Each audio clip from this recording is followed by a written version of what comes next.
So today what we want to talk about is the inheritance tax changes that have taken place due to our wonderful Mr. Starver.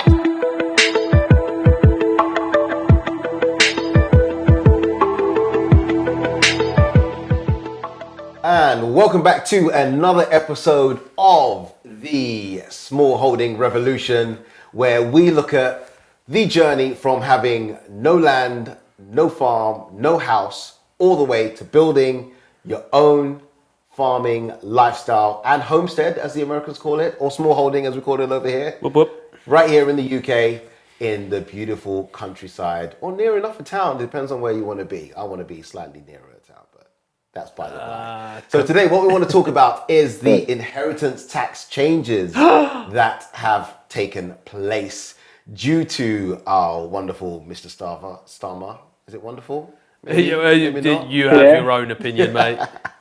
So, fun fact. Did you say Starmer or Stalin? Or is it Starmer? I'm not sure. I'm never entirely sure what his surname is. Oh, gosh. For those of you that are wondering, that is our wonderful original pioneer, David. He is stuck on his farm at the moment, waiting for a contractor who may or may not arrive to put up some fence posts for him. So he couldn't be here in the studio. It all happened last minute. So we decided, let's try and get him in on a Zoom call and have him part of the conversation because he has... Here I am, folks. So yeah, as I was saying, fun fact, a number of years ago, I used to be a solar surveyor and consultant, helping people design and build solar systems for their homes. Sweet. And one of my appointments was actually Mr. Starmer Senior. How about that? Wow. Went to his house, sat at his dad's coffee table, had a cup of coffee, spoke about some solar stuff. Did you get the sale? I did get the sale. There we go. That's good. Yeah, I did get the sale, but it was a weird one because somebody had already been there and missold him solar panels and had them like strangely built on the shaded side of the roof and facing north. And I was like, what on earth is happening here? Facing north? Yeah, it was facing north as well. So just, All of that. Yeah, so kind of had like talking him through, and I'm big on educative selling. So I like to give people all the information and help them to make the decision for the sale. So I think all he took from me was a battery system. He didn't really need any more solar panels. They didn't have much roof space. Yeah. And also they had janky panels mounted in a very, very bad place. But that's all off topic for this episode. We're going to talk about solar in another one. Another time. But yes, so this inheritance tax situation. So the rundown is before you could pass your land over to your children, and there was a tax relief on it that they wouldn't be taxed on the asset gain, capital gain. There was no capital gains tax on the asset. Is that what I'm trying to say? Yeah, that's right. Okay. Yes. And now, and then in obviously changed, and the percentage is 20%. Yeah. So if I own a bit of land, so it was. You ought to say when it happened. So it was in the budget, wasn't it, in the autumn? So in the UK, we had a new government at the end of the summer. Went from a Tory government to the Labour government. It's pretty much the same government. It just went from a new party in power, really. The uni party from one colour to another colour. Yeah, Punch became Judy in the puppet show that we called democracy in the UK. Not that I have an opinion, of course. And anyway, the Labour Party got in. Fair enough, that's democracy for you. But their first budget, which was supposed to be a budget for growth, seemed to be the complete opposite. And it's proving to be so now with the job figures, unemployment rising. It seems to be the Labour Party, I'm not party political, I don't really care who's in charge, but they talk about Liz Truss's, which was one of the Tory leaders who lost her position, a terrible budget, but this budget is even worse and has had a worse effect on the economy already. Anyway, I'm going off track. Autumn 24, I think it was. It was, wasn't it? They had a budget, and for the first time ever, they introduced inheritance tax. for farmers. And they sold it on the basis that it was to stop large wealthy people invest in farms to avoid inheritance tax. But of course, the huge companies that invest in farming aren't liable for inheritance tax because they're not individuals. So these massive corporations that own hundreds of thousands of acres, they own them offshore anyway, most of them, in jurisdictions. So the companies are based in jurisdictions that are not usually not, they're very tax efficient anyway, but they're not individuals. So the inheritance tax really affects individuals who and family farms that have been passed down to generations are the farm itself, the land and the buildings are the assets of the business.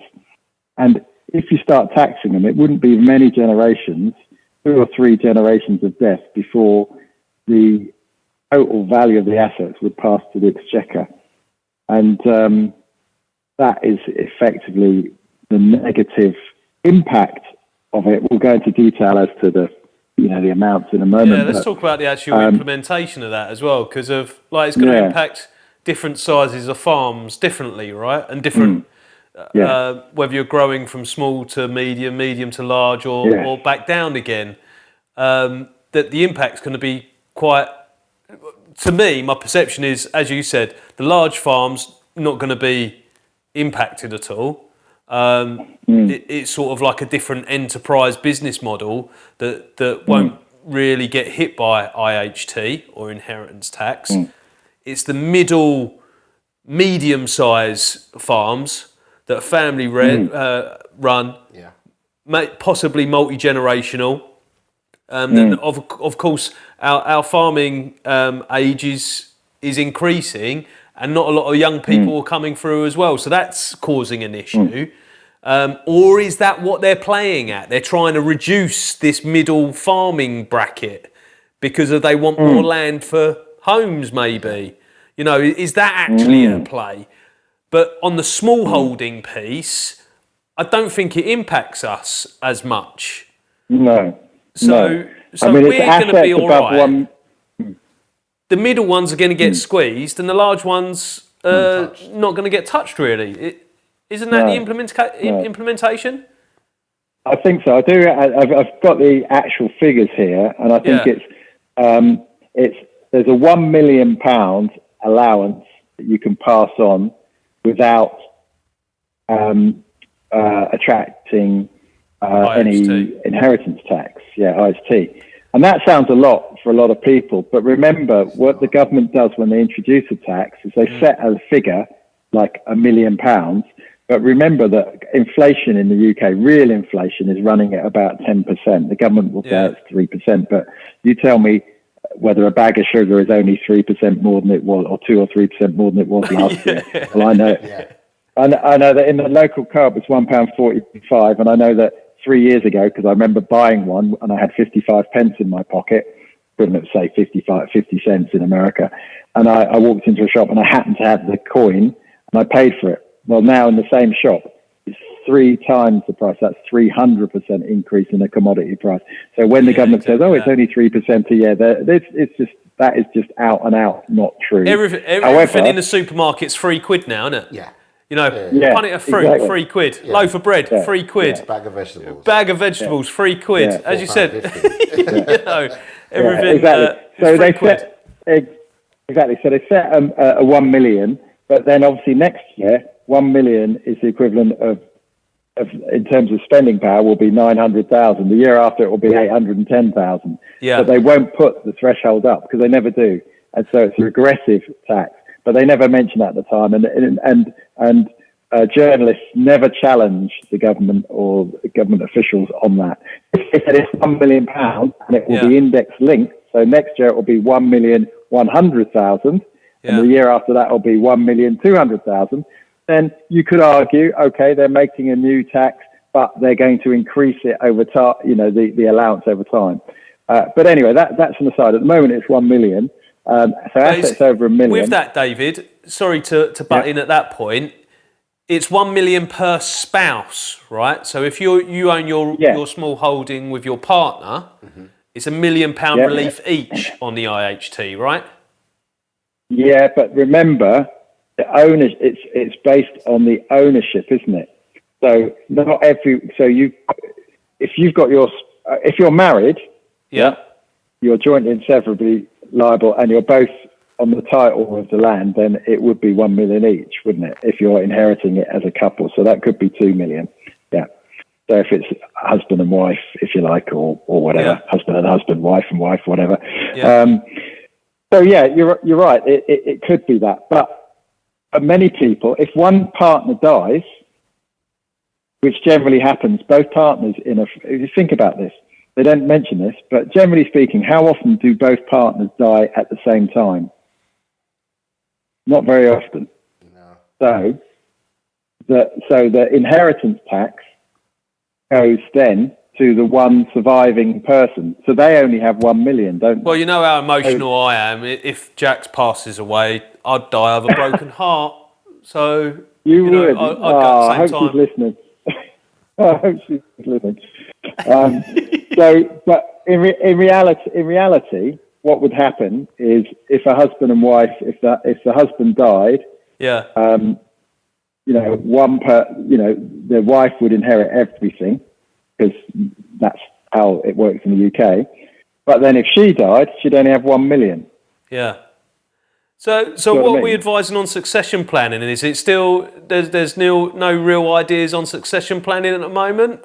There must be some opportunity for farmers to plan successfully. Always is in these scenarios, no? Yeah, I think so. I mean, the inheritance tax rate is only 20%, so it is low, relatively low. Yeah. Because normal IHT is 40%, right? Something like that, I think. Yeah. I've never, to be honest with you, inheritance tax is one area of taxation that I've never really spent any time on. It's not really, perhaps, one should look at it, but it's a lower rate. I think it is normally 40% and this is 20%, so it is lower. Yeah.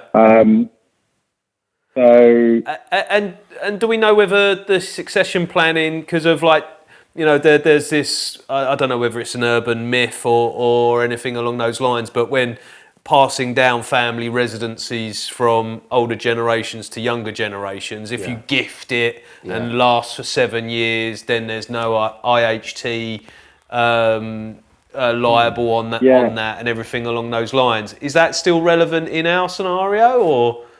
Well, I think so, but I think there are limits on how much you can gift. I think I don't know too much what the and the younger are. population don't want to get into farming. What? Well, if it's sold for £1? If it's sold. Well, the thing is, but the thing is, the government, when it comes to tax, they tell you what it's worth.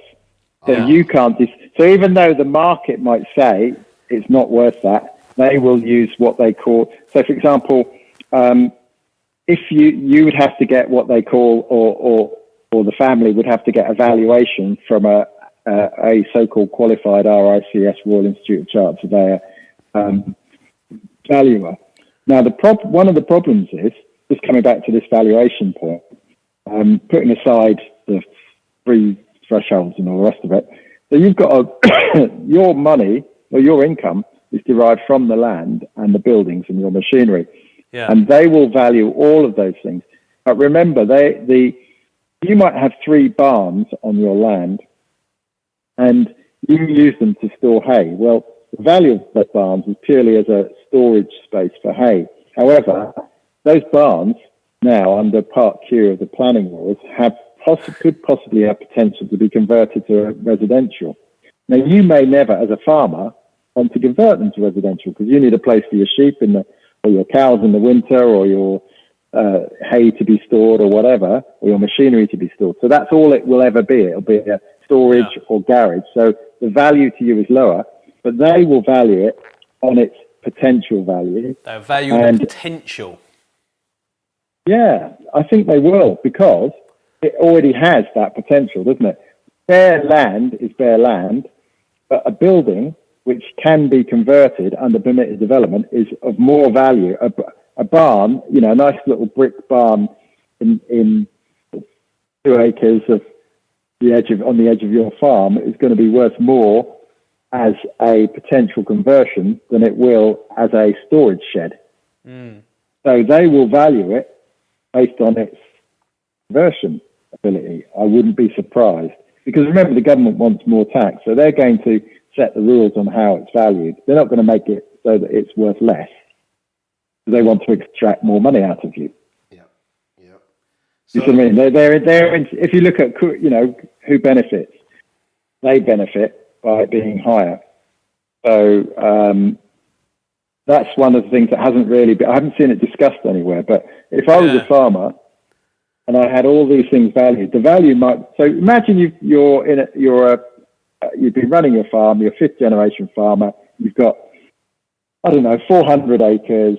You're making an okay living, but you've got, say, 3 barns, I don't know, 4 tractors, various implements, etc., etc. That farm might be worth, I don't know, well, £10,000 an acre.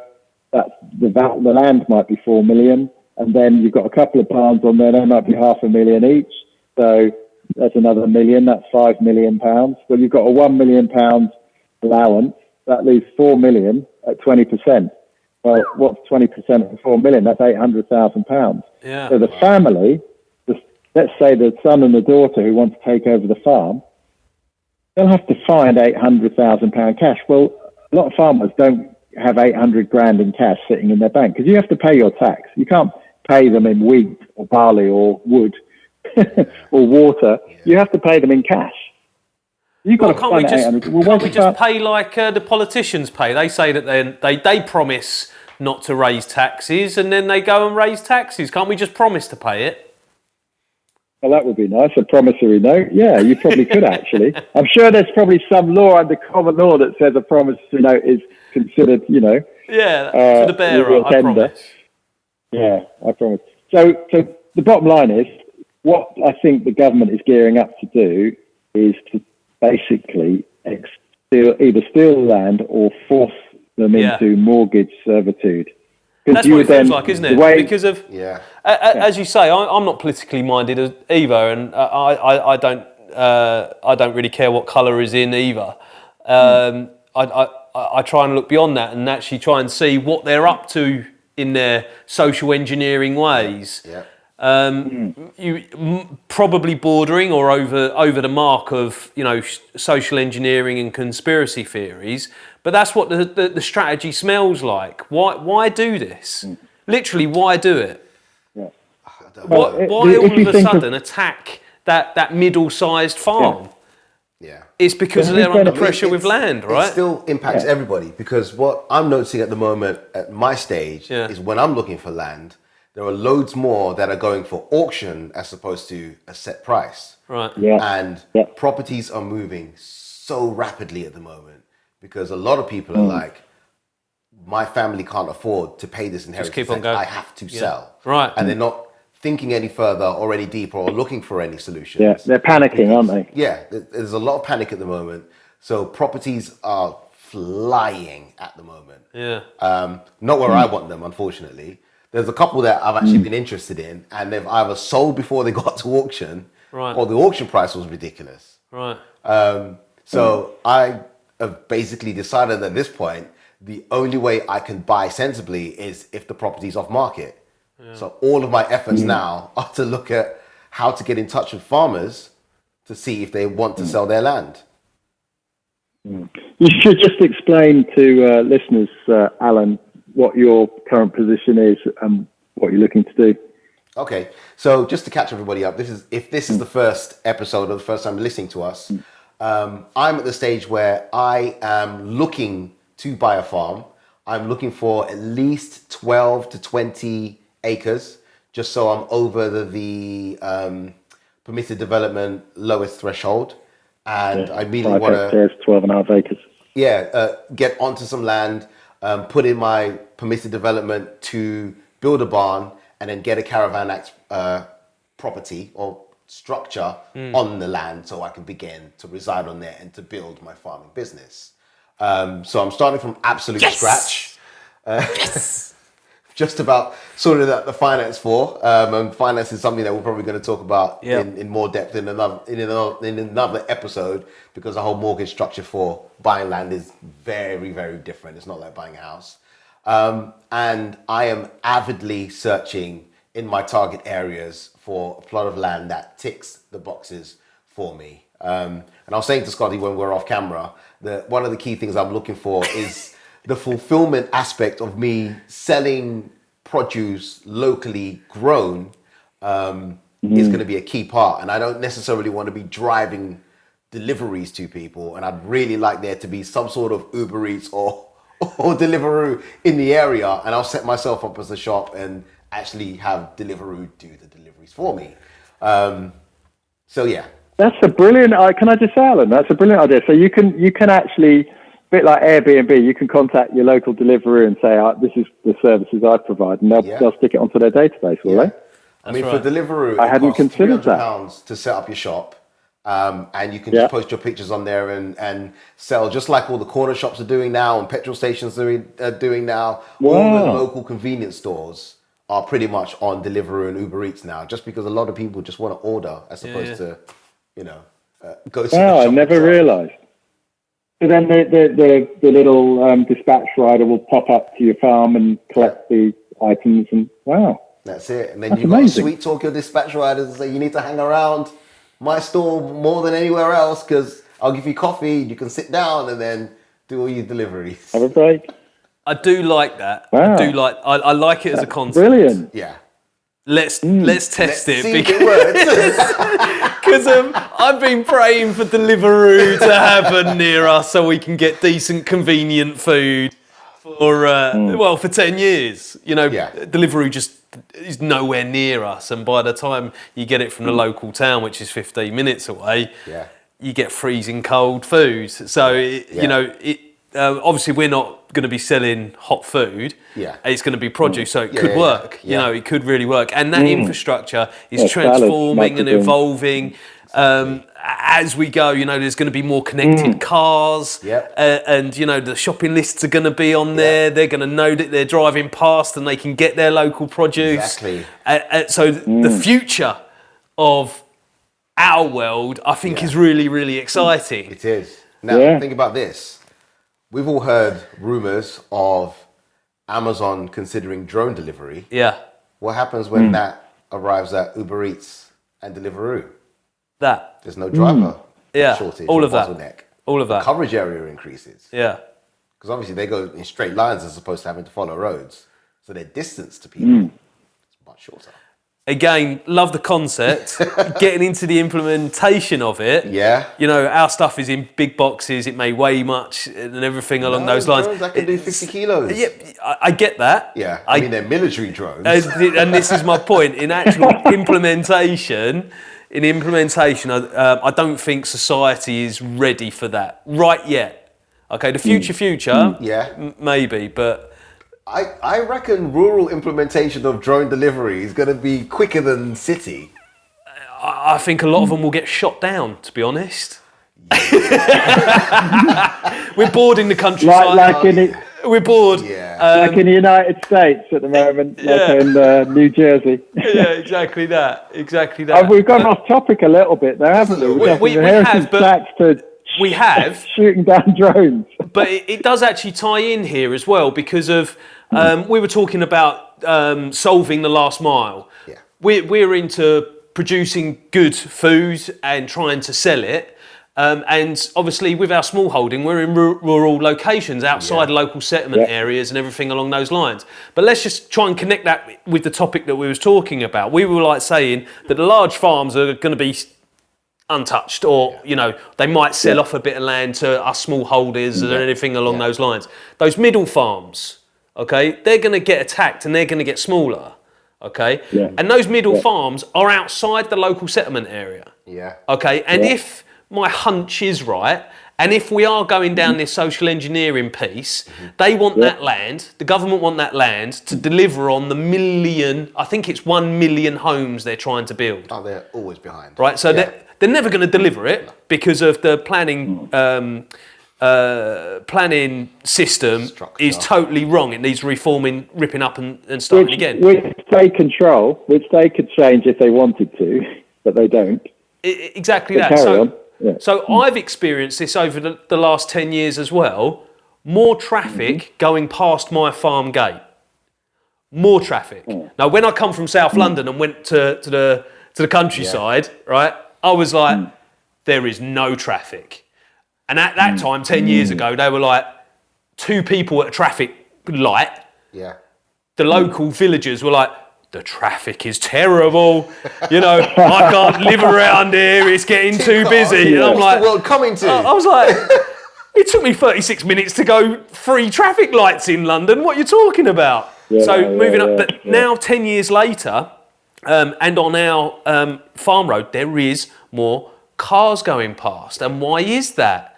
Because of that infrastructure that is going on those brown field sites. Yeah. Okay, now we're saying it could go into the greenfield sites.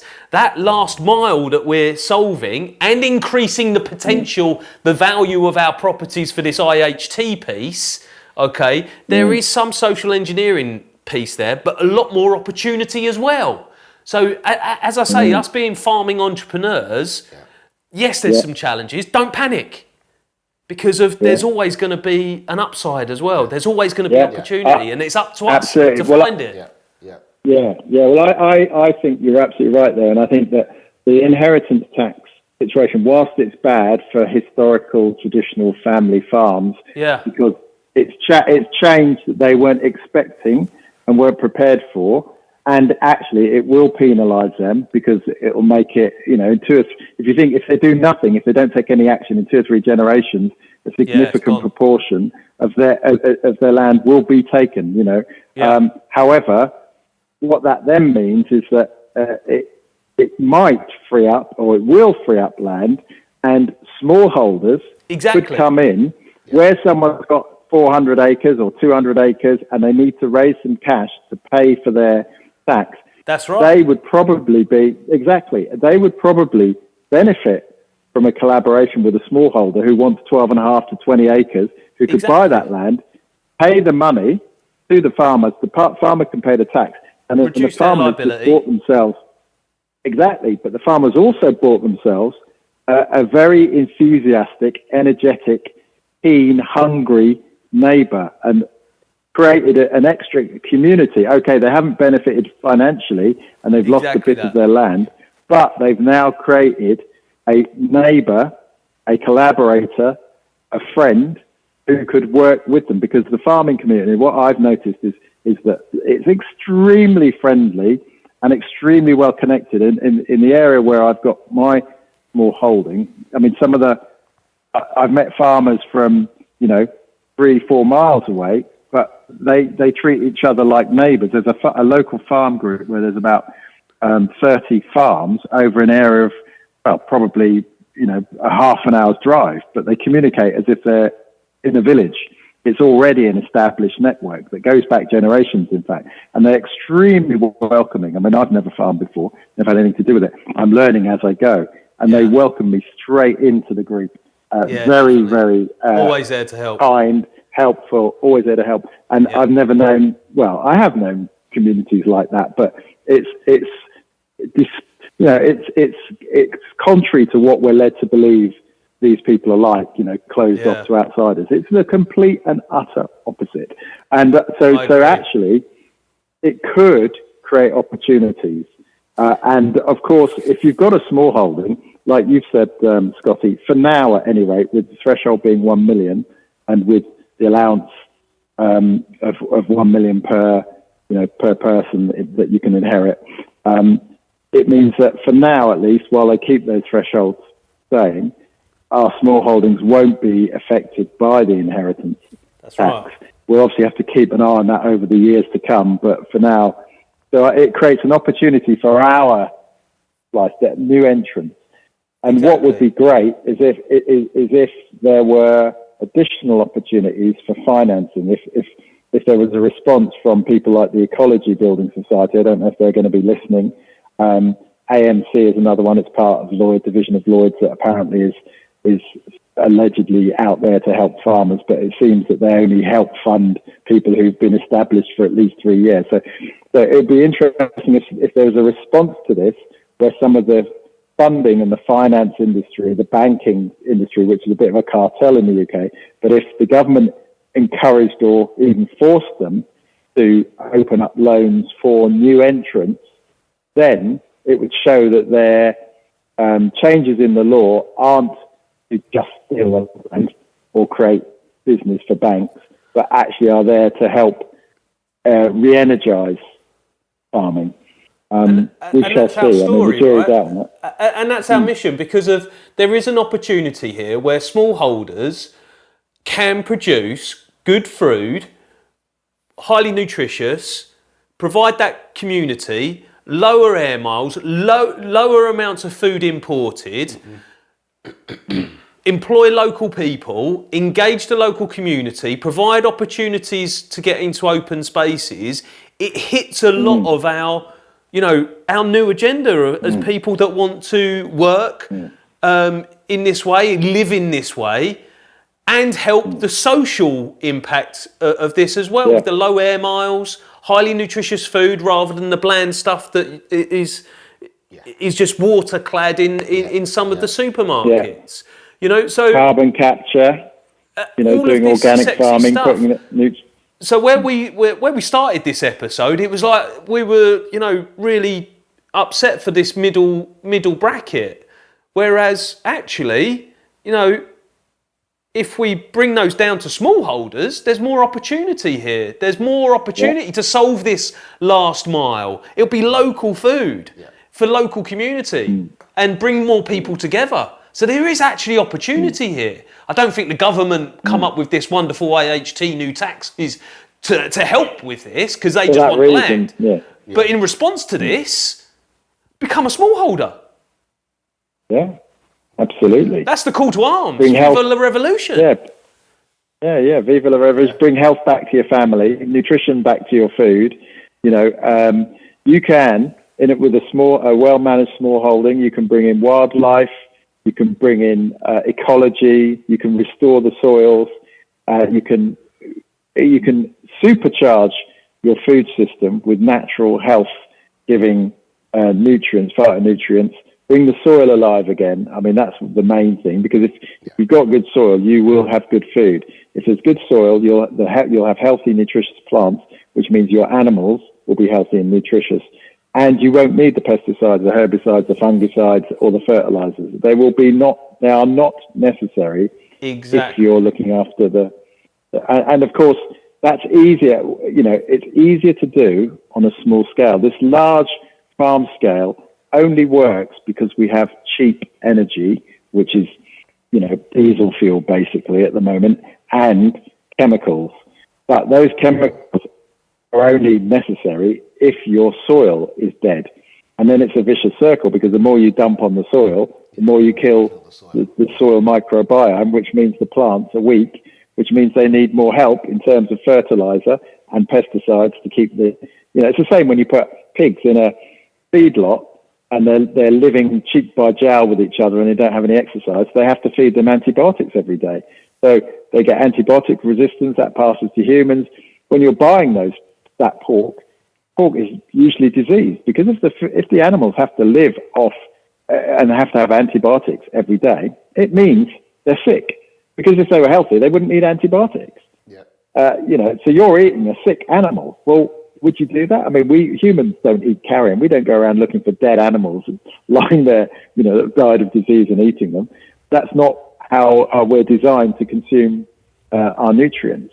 But we're doing it by eating animals that are grown in that environment, that are fed antibiotics and drugs to keep them alive. And I think we're seeing that as well with chickens in particular. Feedlot chickens, battery chickens. Chickens don't live off grain in nature. They eat worms, they eat beetles, they eat bugs, they're carnivores. They eat ticks, they'll eat small mammals. Sorry. Yeah, omnivores, They do not get that in feedlots. They're fed on grain. So it's no wonder they get ill. It's no wonder there's bird flu. You get generally, if let's face it, if you really needed to be drugged up to the eyeballs, no parents would encourage their children to become doctors. They would say, well, you don't want to be a GP. You're going to be with all those ill people. You'll catch all their diseases. Well, how come GPs don't get diseases all the time? Because generally they keep themselves healthy, and the unhealthy ones do get ill, of course. And it's the same with animals and humans. We're just the same. And plants. Keep them healthy by giving them healthy, nutritious food and lifestyles. Mm-hmm. So anyway, I'm waffling. But no, I think I don't know which. Yeah, that's really insightful. And I think we've probably inspired some hope somewhere in someone. Yeah. I hope so. I think that's the message here. Don't panic right now. Somewhere in someone, Yeah, don't panic right now. It's an opportunity, like you said. There will be, there will be a case go through case law and everything along those lines that we'll take some inspiration from. And that's about, the whole point of our revolution as well. We're going to have a community where we're going to be able to share resources, share ideas, and problem solve together. When the overlords come and change the taxes or the money system or anything along those lines, there will be opportunities for us and for the good, because we know that humans actually want more small holdings. They want, we want to work on them. Yeah. We want to own them. We want to run them. Freedom. The community wants them because they want better food. They want a community. They want their fingernails dirty and everything along those lines. Yeah. So the demand is there. So let's deliver more small holdings. Reduce the big farming, reduce the middle farming. Let's get more small holding. I don't think it would the whole solution, by the way, and I'll keep on saying that. Yeah. But we're just one idea to help this mess we call life. And try and get back to being human and healthy. Yeah. It is, and if you look at societies across the world, and in fact even our own, only 250 years ago, 95% of people, as we said before, lived in small holdings, farmsteads, hamlets, and little farming villages and farming communities. People were in touch with the land. Now, 95% of people have no link whatsoever with the land and with growing, and that is unusual. There's been for thousands, tens of thousands of years, we have had an urban population, but that has been a tiny minority, and the urban population can only survive off the backs of those who create the food on the land. And we've gone the other way, haven't we? We're out of balance, really, and it would be great if that was recognized and it was encouraged. People were encouraged to live on the land. People were given opportunities in the same way that, Ed Miliband, the government said there was a £21 billion black hole that they found when they inherited the accounts from the previous government. And then within a couple of weeks, they said, we're going to spend 21 billion on carbon capture. Well, why spend? I'm like, did no one pick up the significance of the £21 billion black hole?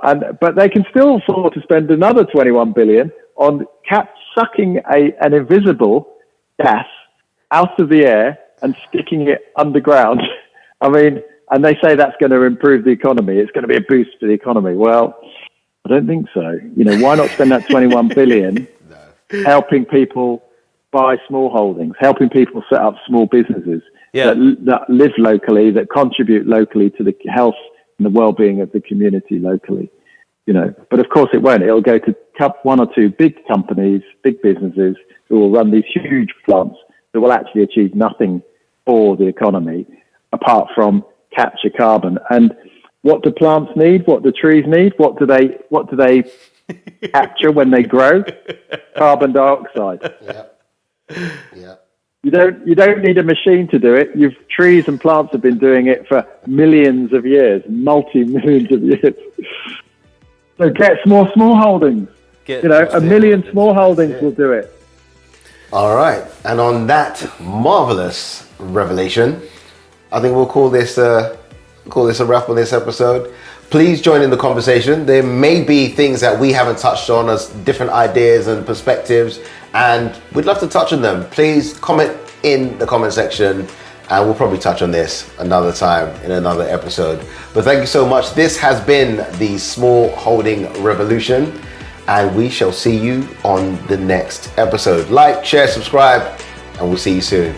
Viva la revolution! Viva la revolution!